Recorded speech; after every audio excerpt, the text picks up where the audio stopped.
Welcome to the webinar, Challenges and Opportunities with Virtual Research Environment. My name is Ola Spjut. I work at Uppsala University, Associate Professor at the Department of Pharmaceutical Biosciences. A lot of what I will cover today are under the, has been developed and is being developed under the consortium Phenomenal Large-Scale Computing in Medical Metabolomics, Horizon 2020 project. I will start with a little bit from motivational perspective. There are many cases when the laptop is not enough. For example, if you have a large data set that you would like to analyze, you need, for example, computational power. You need more storage than you have locally.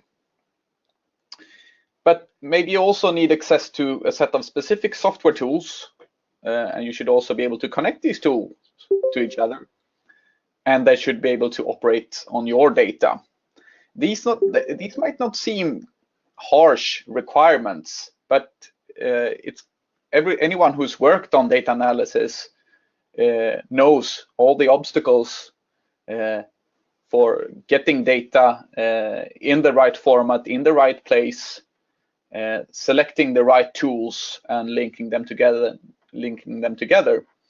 And if you ask data scientists or bioinformaticians, for example, PhD students, how long time it has taken in their during their PhD project to do these things, they will say this has taken a considerable amount of time, months or even more.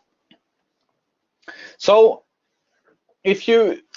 when you need more resources, what options do you have? Well, the three most common are that you use a server. Maybe you have access to a supercomputer or a high-performance computing cluster. Or you can use virtualized resources, for example, cloud resources. When you combine your tools, maybe you will write some scripts. For example, in Python, it's very common now in the life sciences. Or you may use something more structured like scientific workflows. So I will touch upon some of these tools during this presentation. So let's look briefly at the first option by using a powerful server. This is probably the most common approach if you need one. You buy a second computer. Maybe you buy a larger server, has more cores, more memory, more storage. There are a lot of advantages by having this actual hardware within your reach. You can push the power on and off button. You get a dedicated resource if no one else is using it, and that means you have complete control of the system. If you have some local regulations, no problem. The local hardware will comply with them. It can be within your network, behind your firewall, maybe even serviced by your internal IT unit. Generally, you don't have any continuous payments. You pay up front. And that's, of course, also a disadvantage that you do pay up front sometimes.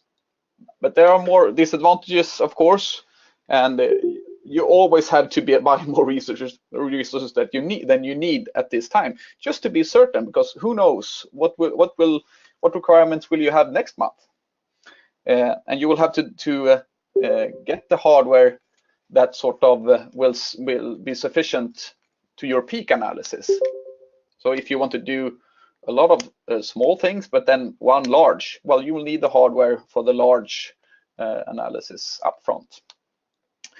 What probably causes the most headache is that you will have to do all the system administration and maintenance yourself, or it needs to be handled by system administrators at your organization. You have to manage backup. You need a place to put it. It will take some time to deliver and set things up, and in the end, in most cases, it will be idle for very long times because it's not 100% utilized. It's not really, so that will, of course, be not so cost efficient.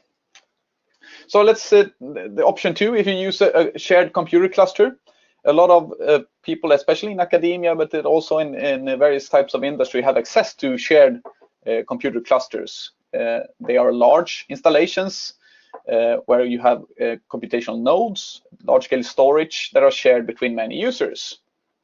This has a lot of advantages, of course, because it becomes very cost-effective if you can have high utilization of the resources.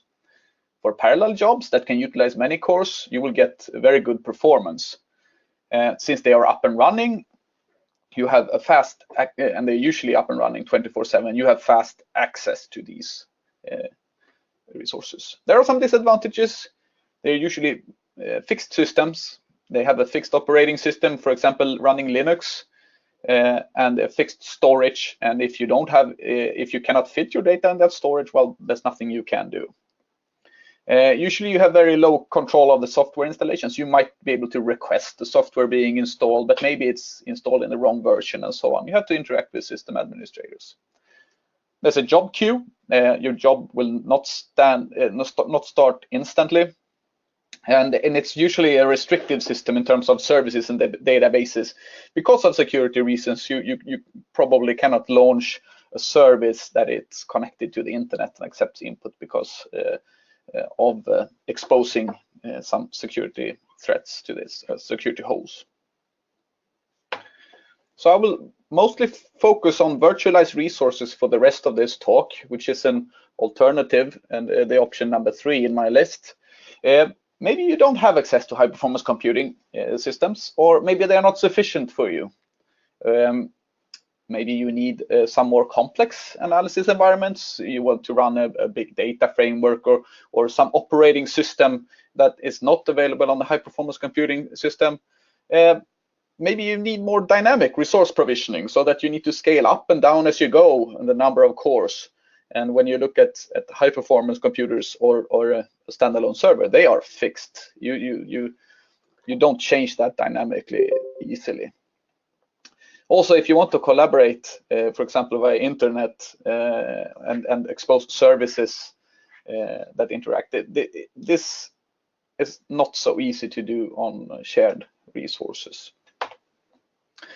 So I will not touch more on cloud computing, but it's important to mention a few things that it's more that you purchase a service instead of hardware. So on the left-hand side, we have the infrastructure as a service, which we sort of think more of instead of buying hardware, placing it, for example, on your desk. You rent a computer, you rent a network, you rent some storage, and you pay as you go. If you want more, you can start more servers. If you want to scale down, you can do that as you need. This really becomes a virtual infrastructure where you can connect virtual storage, virtual compute cores, virtual networks into a system and build a system that you would like to have yourself. If you go to the right hand side on this page, we have the software as a service, and that's more a user-facing service. For example, Gmail, you log in over the web and you have no idea what's underneath that, and you don't care because it fulfills some criteria that you have on this service. For Gmail, it would be, of course, send email. But setting up virtual clusters is quite a demanding task. For example, if you would like to have multiple compute nodes, you want them connected via a network, you want some distributed storage. If you have this running, for example, on a public cloud provider, you probably would like to have this protected by a firewall. You would like to have DNS set up so that you can very easily navigate there, a reverse proxy to distribute calls to the internal network and so on. You have to manage software installations, and if you have multiple compute nodes, you need some sort of job management framework, a queuing system that distributes jobs among the nodes, and you need access to data.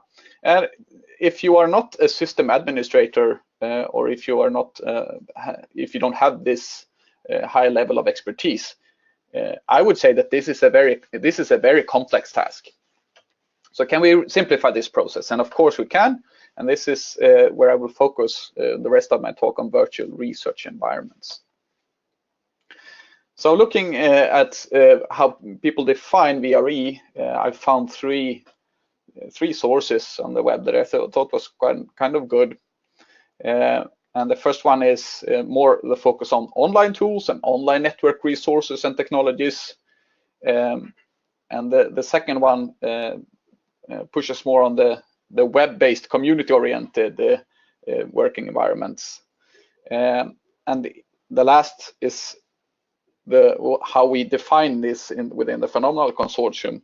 That is a system to assist researchers and also backed by an appropriate infrastructure so that you can carry out research. But I still believe the term virtual research environment is rather vague, and it's not so easy to say. So if the traditional view on the VRE is that it's a web-based resource, serve the needs of virtual organizations, offer commodities that accomplish goals, and support data sharing and have been open and flexible regarding services and lifetimes, is any web portal a VRE? I would say I've read that some people consider a normal web portal a virtual research environment, but I do think that the community is slowly agreeing on that there requires to be a higher level of flexibility regarding the services, and modern VREs are more or less connected to data and computational resources, so that you can actually carry out some sort of research and not just exchange data and messages between each others and collaborate on that way. So this is how we consider virtual research environments within the Phenomenal Consortium. And that is that we do have an e-infrastructure environment around us. We have on the left-hand side cloud providers, for example, Amazon, Google, maybe you have a private OpenStack. On the right-hand side, you have more European initiatives such as Indigo Data Cloud, EGI, Helix Nebula, EUDAT, Elixirs sitting in front of this for people in life science. And you have on the left side a researcher with some data and some needs. There's of course if you look at the picture, there is some sort of a gap here in the middle. It's not so easy for a researcher to take advantage of these technologies, to using cloud resources, using the European e-infrastructure and the available tools and data, and collaborate with other researchers. And this is where VREs aim to bridge this gap and provide an environment where you can move in data, get access to compute and storage resources, take advantage of infrastructure providers, of both in terms of resource providers and service providers, and have a virtual research environment that makes this easy, so that you can interact with your own data, other people's data, and remote services. Phenomenal is an Horizon 2020 project. It was started in 2015. It ends this year in end of August, and it has large focus and has developed virtual research environments, and it builds on technologies like microservices and workflows, and I will go through this in the following slides. The ultimate goal is to provide a virtual research environment for metabolomics, so that you can work and carry out research in an interoperable and scalable manner. And the last point is particularly important for us, that it should be possible to create private environments so that you can work with sensitive data. I'll say briefly how we achieve this in our project. But before going to that, I need to say a few words about virtual machines and containers.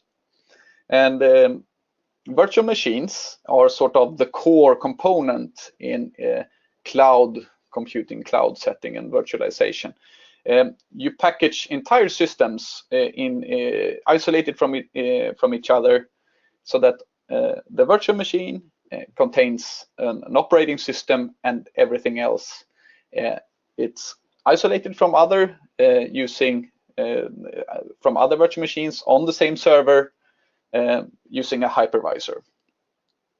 But this, as you see, it's quite heavy. So booting a virtual machine actually means that you boot an entire operating system. So if all you want is to launch an app, there's quite a significant overhead of launching a virtual machine. But they are very isolated from each other, and they form the cornerstone of cloud computing. Containers, software containers, on the other hand, they share the operating system. So we see on the right-hand side you have an application, and they are smaller, faster, and more portable, and they don't duplicate the host operating system. So if you want to launch a container, it's much faster, and that's a very important property of them. Docker is probably the most widely used container implementation there is. So microservices, what is that? Well, if you look back a bit on service-oriented science in the last 10-15 years, this is nothing new.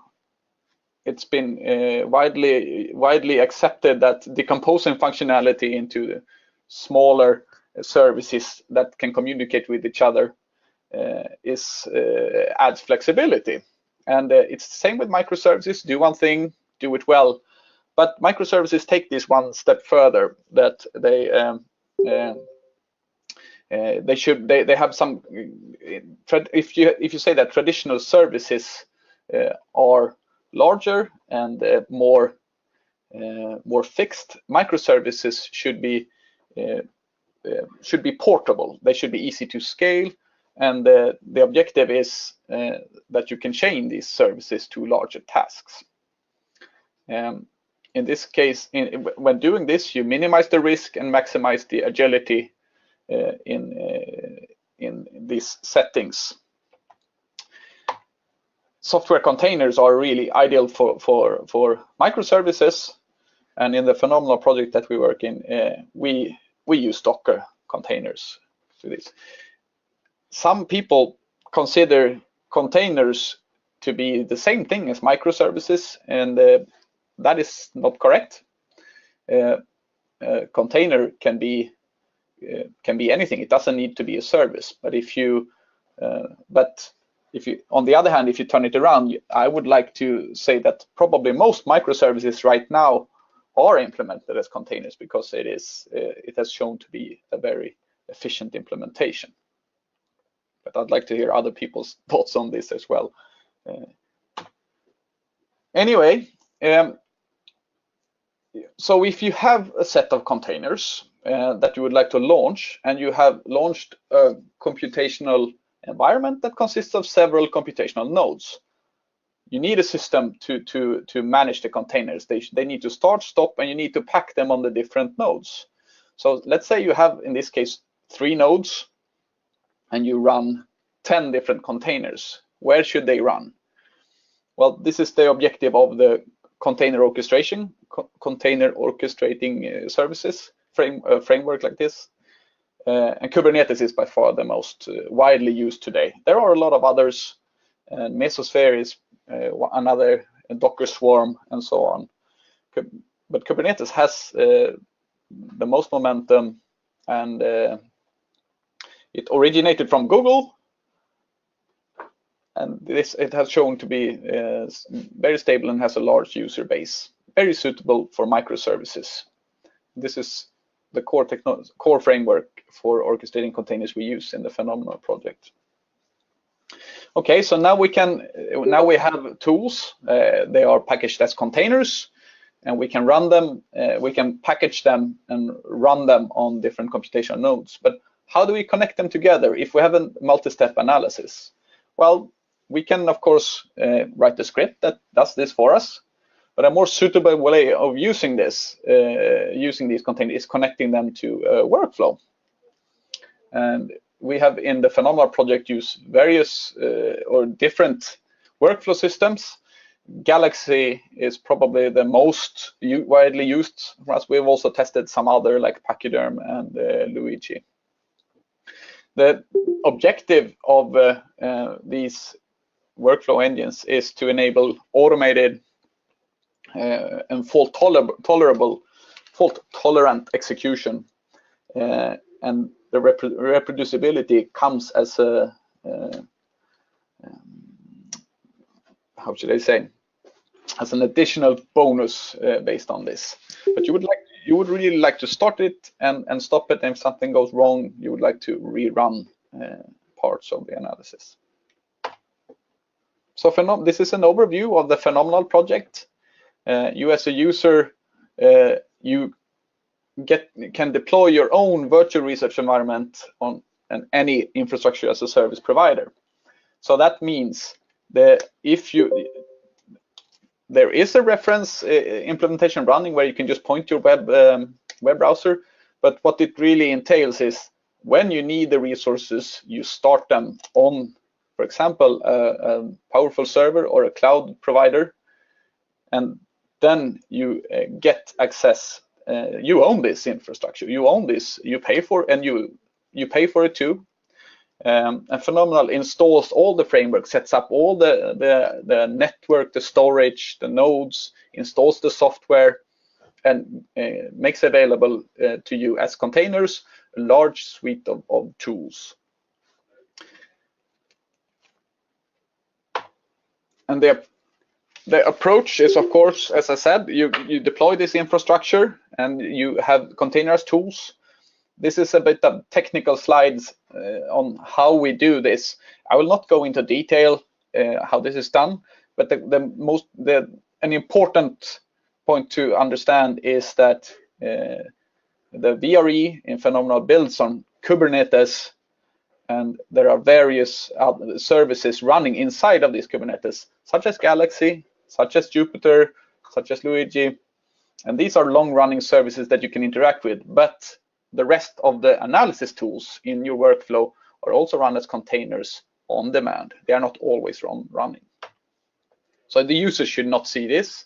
They should not see the technical complicated e-infrastructure details, but rather face, for example, a web page. This is the Phenomenal cloud portal you can see online if you go to our website.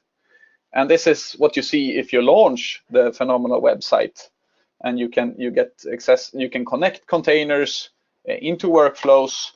You can run, for example, a Jupyter notebook, and all the technical details, how this was implemented, where is the storage, where the networks, where are the nodes, how are they connected, how does this distribute the jobs underneath. It's completely transparent to you. It's taken care of by the VRE.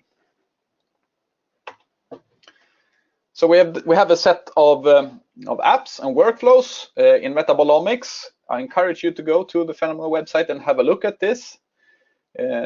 You can access all of these tools from, for example, Galaxy and Jupyter notebooks, and you can boot this on the large major cloud providers like Amazon, Google, Microsoft, and private clouds like OpenStack. And there's also quite some online user training on the Phenomenal website. For more advanced users, we have the Phenomenal client. So if you would like to run this on command line from a terminal, it's extremely easy to boot your service. So you just type kn init on your deployment, and you say kn apply and choose, for example, Amazon, Google, OpenStack, Azure, and then that gives you your virtual infrastructure, and then the kn helm install, for example, Phenomenal, that installs the software and the services that you need to run. It's that easy to boot it. And this means you can also boot this on your local server and run on your laptop, on your powerful server within your organization. So you can do rather complex things with this. This is one start-to-end mass spectrometry analysis that was developed here by Payame Mami at Uppsala Academic Hospital. And this one covered all the tools going from start to end in mass spectrometry analysis, and giving, in the end, graphical results outputs. So this has been used in several studies and adapted to several studies for doing mass spectrometry analysis, and it proves to be very useful. This was recently made available on bioRxiv. It's been submitted, of course, but you can read more details here on this link. I said we have on-prem deployments, so there are a few on-prem and on-premise deployments where we run Phenomenal in protected environments, for example, at the Uppsala Academic Hospital here in Uppsala, Sweden, and also at the National Phenome Center at Imperial College in London. So there are a lot of challenges with on-demand VREs, as I say here. When you boot this up, when you need them. And I would say the technical challenges are of course, there. It's a very fast-moving IT landscape, and it changes quickly. And data and tool interoperability is hard. There's so many tools, different data formats, and standardization initiatives are very much needed, and we absolutely do work on this within the Phenomenal consortium. But this is a large effort, of course, an international effort needed to standardize these things. Working with large data is, of course, always adds a level of complexity that you need to move data around between different systems. It can take time and so on. And the gaining adoption and sustainability is challenging for VREs.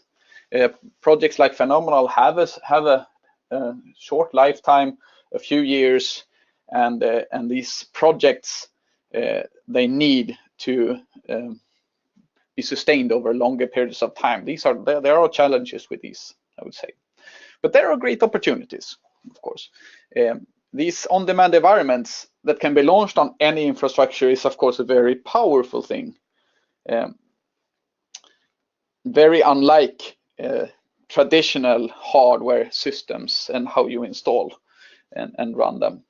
And you embrace the cloud paradigm with the very many advantages like pay-per-use and elasticity, scalability. So you can scale up and down as you go. And when you don't need this infrastructure, you turn it off and you pay nothing for it. You have full control of the environment with containers.